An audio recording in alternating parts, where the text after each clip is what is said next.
So one must know that there must be something more we have to know.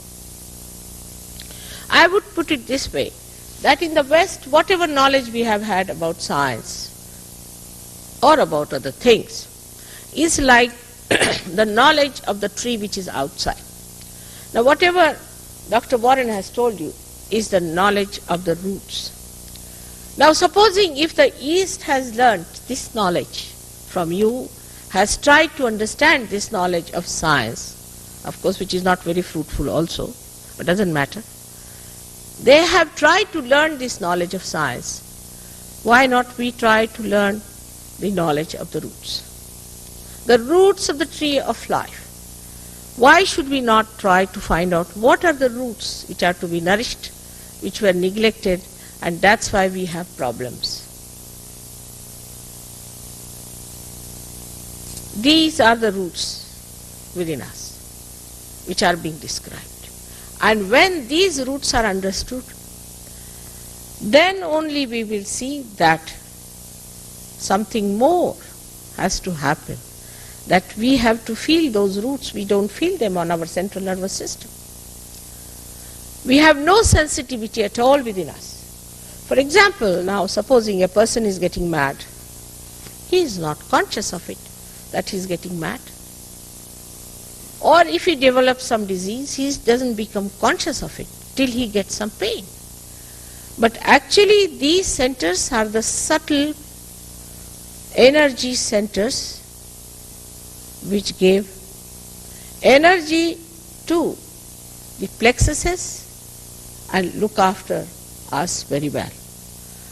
But how to enlighten these centers? That was the big problem. How to enlighten these centers so that we start feeling our roots. For that, God Almighty, who is our Father, who is very kind and gentle, in His all care has made this beautiful thing within us.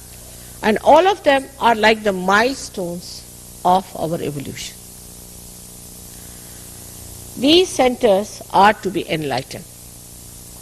And when they are to be enlightened, something has to be done. For that, in the triangular bone here is placed the energy called the Kundalini. It's a Sanskrit word meaning the coils.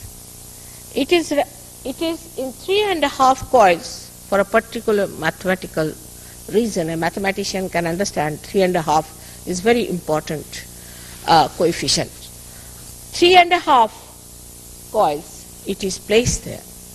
And this has to be awakened like a primule in a seed to enlighten all these 6 centers and ultimately enter through this center, which is the 6th one in this order, because the 7th one lies down below the Kundalini. This is the important thing that has to happen to us to become the spirit that Christ has told us, that we have to become the spirit, that we are to be born again. It is again certifying ourselves that we are born again. You do not become. Let us accept one thing. We are not going to live with myths and dishonesty. If we are going to be honest with ourselves, it is beneficial to us. It is benevolent for us to be honest with ourselves and to realize that by giving ourselves certificates, we do not become anything. It's only a mental projection. Whether I call myself a Christian or a Muslim or a Hindu makes no difference whatsoever. Whatever dress I wear or howsoever I comb my hair makes no difference to me at all. In all honesty, we have to perceive and see. To reach that absolute stage, this Kundalini has to rise. There's no other way out. And this is what is the Holy Ghost within us. This is the Holy Ghost. Is the reflection of the Holy Ghost, and Holy Ghost is the energy of God, which is love, which is His desire. His desire is the Holy Ghost and is reflected within us as the Kundalini. So the desire of God is that you should become the citizen of his kingdom. That you should enter into his kingdom and enjoy all the fruits of his blessings, understandingly, knowingly, on your central nervous system. This is his pure desire. And if that pure desire within us rises, then we see that all other desires were useless. And they are not pure either. Because we have some desires, say for example, we want to have a car, all right, have a car. They want to have a house, have a house. We're never satisfied. In general, it is said that wants are not satiable. Because they are not wants, they are artificial wants. The real want, the real desire is this one. This energy of pure desire that says you have to unite with the divine, with the all-pervading power of God. That is our pure desire. And unless and until that desire is completed, you may do any kind of things, you may go to all kinds of things, try anything, you can never achieve it. Now, this is a living process because God is a living being. He is not empty words. He is not just something like a dead book. He is not. He is a living God. He is a living energy. And this is a living process. So it has to be spontaneous. It has to be spontaneous if it is living. For example, there's a seed and you want to sprout it. Can you order it? Can you mentally say, all right, it has now sprouted? Can you say that, all right, I'll read these mantras to you or Bible to you or do this? Will it rise? No, it won't. It's a living process.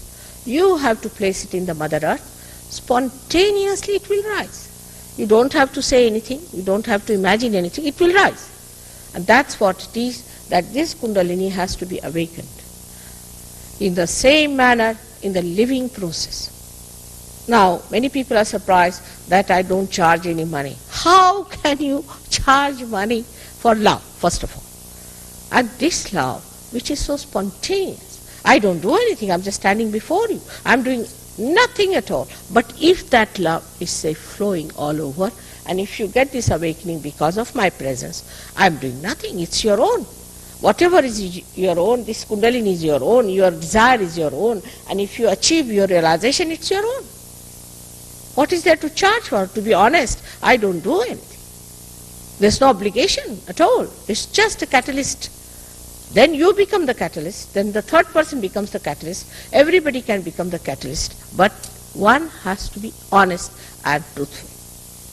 Otherwise, you cannot find truth. If you are living with myths, how can you find the truth? Now the modern Sahaja Yoga, what I call it, whatever the way I'm trying it, is a little different that people could have used before. Like they first wanted to clear chakras after chakras, everything, and then go through all kinds of penances and all that and rise the Kundalini. Because people needed this cleansing. Now, what I thought was the easiest method is somehow or other to raise the Kundalini. Somehow. Make it even a little glimpse of the light into people. Let the light coming in the lamp. Let the lamp be seen by the people themselves. When the Kundalini rises, you see, there is a flickering, say, of the light. You can see yourself what's wrong with you, which chakra is catching, where is the problem. And then it's very easy to correct. But if I say, do this and do that, finished. Either they will categorically destroy me like Jesus, or they may make me into a Hitler or something like that. Better is that allow them to judge themselves. Let them become their own guide. Let them become their own gurus and find out. But how? When the Kundalini rises by itself and pierces through, what happens? That your hand starts speaking. You start feeling all around you the cool breeze of the Holy Ghost. You start feeling the cool breeze of the Holy Ghost coming out of your head also.